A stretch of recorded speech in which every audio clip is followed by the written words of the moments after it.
How does a 5th-round rookie become a top 5 wide receiver in the NFL right out of the gate? From losing his father as a child right in front of him. His heart was racing so fast. The medications they were trying to give him to slow down his heart rate wasn't working, so they felt like inducing a coma to help.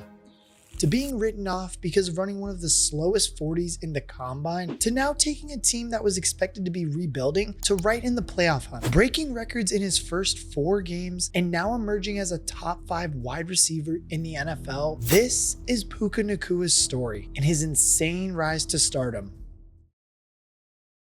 Puka Nacua's journey started in Provo, Utah. Born on May 29th, 2001, a beautiful city overlooked by the infamous Y Mountain. The word Puka means fat and chubby in Samoan, a nickname he acquired as a chubby baby. His birth name is Makia, but he's been known as Puka all his life. He'd grown up in a football family, growing up with 4 other brothers and a sister. And from a young age, his father always instilled physicality into his boys. He always loved being at the games. He loved being able to just teach his kids, the sport, instilling in them that fire and passion to play to win and to give it your best. Puka and his older brothers all shared a passion for football, but his father, Lionel, always believed Puka would be the best out of all of his children. His father got a young Puka to break down film and choose that over watching SpongeBob SquarePants. He would even watch college football games on television with his father and older brothers. Their bond was truly unbreakable, as every father and son's relationship should be. And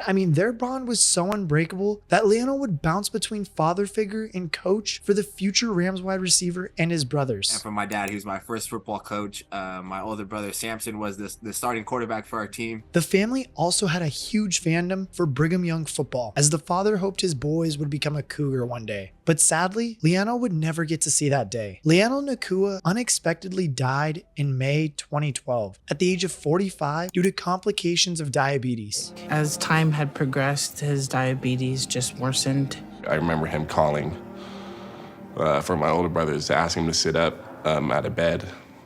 They couldn't really even get him up either. My dad just said he couldn't get up, and Puka was only 12 years old, and as young as he was, he didn't know what to do next. Losing the most important male figure in his life, he had no other choice but to turn to what his dad had ingrained in him since he was a young child. There's a plan that he had put together of us just being able to use sports as a platform for us to achieve the wants and goals in our life, and that would be a way for us to help our family and live his legacy, I guess, in a way. Puka especially found a love for football in high school, joining the football team at Orem High. Puka was so good, he posted 260 catches for over 5,000 receiving yards and 58 receiving touchdowns while he was playing in high school. But hands down, his senior season was the best of all of his years. With over 2,000 receiving yards and 26 touchdowns in that season alone. Puka managed to lead the Orem Tigers to the state championship title and received high praise across the state. He was voted the Utah High School Player of the Year for the 2018-2019 season. The 6'2" wide receiver was graded a 4-star recruit and started to receive national attention from major college programs on the West Coast. He graduated as one of the best high school talents to ever come out of the state of Utah. And with a wealth of prestigious schools to choose from, Puka had originally committed to wide receiver U to play college ball at USC. And in a surprise turn of events late in the process, Nacua announced his decommitment from USC. I will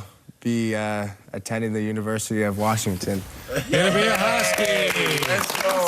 The #1 recruit from the state of Utah played in all 8 games to start his freshman year of college, catching 7 passes for 168 yards and 2 touchdowns for the Huskies. But sadly, he played mostly a backup role in that offense, but eventually broke his foot as well and had to sit out the remainder of the year. So he decided to enter the transfer portal. And while sitting and waiting for offers to come through, he remembered what his dad's dream was as a child, was to see his son go and be a BYU Cougar more than anything else. The bloodline was already there, and all signs pointed towards a couple of new additions for the Cougars. What would you think of these two coming together and playing here now?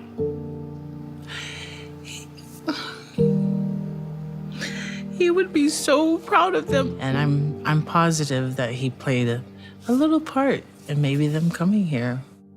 Samson had already played 4 seasons at Utah, while Puka had only played 2 years into his college career. And I mean, boy, their dad must be smiling down on them after that decision, because while Samson made his contributions, Puka was the star at BYU. He immediately became a favorite target in BYU's offense, leading the team with 796 receiving yards and 6 touchdowns in 2021. Puka loved playing back home. Pulling up to the stadium, knowing his family were there in attendance, calmed his nerves, and he became a top-class playmaker for his home school for 2 straight seasons. I mean, 2022 only showed more of the same of him. And while the BYU offense wasn't putting up flashy numbers as a unit, Puka led the team once again with another 625 receiving yards and this time 5 touchdowns. Although again, a couple of minor injuries stalled his production a little in what would be his final year of college. His brother had headed for the NFL a year earlier, initially signing with the Indianapolis Colts as an undrafted free agent. So when the 2022 season was done, Puka decided it was his time to follow suit. But what caused this superstar college wide receiver to fall to the 5th round? Well, to say the least, his pro day was a bit of a disaster where while running his 40-yard dash, he would only run a 4.57, which when compared to all other wide receivers in his class was near the bottom of the barrel, while more than 34 other wideouts would outpace him. While his talent was seemingly flawed, his competitive edge and hands gave him a shot. Puka has always been elite when it comes to catching the football. All he needed was a shot. And on day 3 of the draft, the phone rang. Hey, Puka, Les Snead, Los Angeles Rams.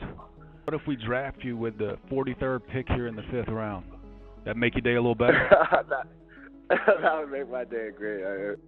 That would be amazing. And when Sean McVay took the phone from Snead, he specifically mentioned the potential for Puka to learn from one of the best in the league in Cooper Kupp, and his college coaches were incredibly quick to sing his praises. His wide receiver coach at BYU recalled the end of a game the Cougars had played against Boise State in November. They were trailing by 4 on the road and needed a game-winning score to turn the tide. And needless to say, they called 3 straight plays for Puka, the last of which was a fade into the end zone with the game on the line. Everybody in the stadium knew the football was going to Puka, but that didn't matter to the coaches or the offense. They threw it there anyway. Puka caught it clear through a pass interference as well, and the Cougars won the game. That's just the kind of competitor he is, and those coaches always believed he would make a great pro in the NFL. And I think what honestly really separates Puka from the rest was his late hands were one of his greatest assets and allowed BYU's offense to throw him go routes without him ever needing to have separation. And if you just look at the tape, Puka just won. I mean, hell, Sean McVay even noticed Puka's ability early on in training camp. He labeled the former Cougar as a pleasant surprise and credited his aggressive hands and the ability at the catch point. It appeared they had gotten themselves some great value in the 5th round of the draft, but nobody would imagine what he would do next and just how good he would become. You see, Puka only played in the first preseason game, catching 3 passes for 32 yards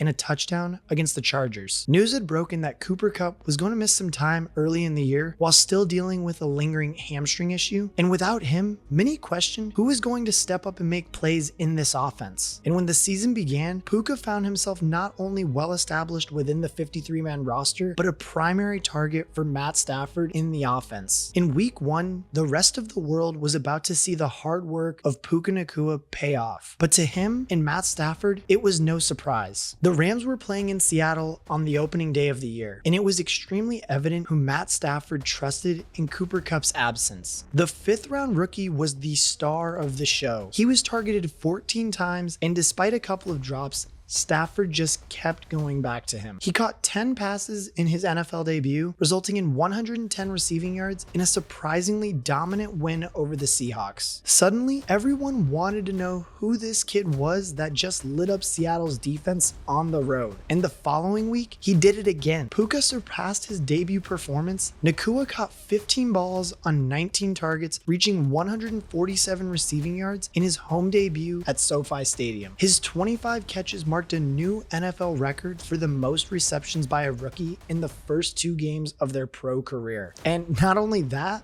but he led the NFL in receptions at that point too. I mean, at that point in the year, the Rams offense was humming, and doing all this without Cooper Kupp, it was unimaginable. It was one of the biggest surprises of the early weeks in the 2023 season, and Kupp's return had fans overwhelmed at the possibility of both of these guys being out there together. Puka was winning in coverage, finding space downfield, and making plays all over the place. He was picking up big gains over the middle, catching passes in one-on-one coverage, and making some exceptional grabs on the sidelines. All of the things his college coaches had been praising him for, and the things he'd proven early on in camp with the Rams, were unfolding before the world's eyes. Puka Nacua hadn't become a great wide receiver overnight. It had been that way for years. We were just seeing it for the first time under the bright lights of the NFL stage. Visions of that Boise State game came back to light in week 4 when Puka Nacua once again had his number called with the game on the line. In a matchup that had the Rams tied at 23 apiece with the Indianapolis Colts, once again, everybody knew Nacua was option number 1. He had already caught 8 passes that day and was way clear of 100 yards, but the most important catch sent the Colts fans home. When Cooper Kupp returned, Puka's excellence continued. He had his 4th 100-plus yard receiving game in week 7 against the Pittsburgh Steelers, catching 8 passes for 154 yards. The Rams now have a duo that is good enough to rival any combination of wide receiver talent